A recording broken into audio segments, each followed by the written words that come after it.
su'aashaan ku weydiinaya waxa waaye sidee u aragtaa madaxweynayaasha badan oo soo sharaxay Soomaaliya yaasi isleedahay maanta oo madaxweyne ka noqon kara Soomaaliya shariifka ka bacdi wallahi anigu si fiican baan u arkaa iyo waxa meesha ka socda ilaahayna meel fiican ka dhigo madaxweynayaasha meesha soo sharaxay nin walba rights u leeyahay inuu soo sharaxo Soomaaliya soo garan waxaana aan isleeyahay wax maaragtay aad u fiican oo lagu guuleysan doono ayaa ka soo baxay diilayralkan soo yaa isleedahay maanta in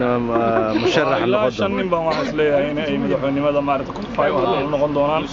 marka muddo 5 bilood 5 maalmood waa ka dhiman tahay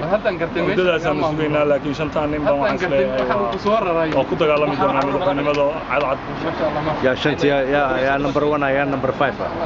shanta waxa number 1 waxa saddex nin laba nin number 3 number 4 ku dagaalami ilaahay magacyadooda sheegay waxaan jeclahay magacyadooda inaan sheego markaan resultiga aan gaarno ilaahay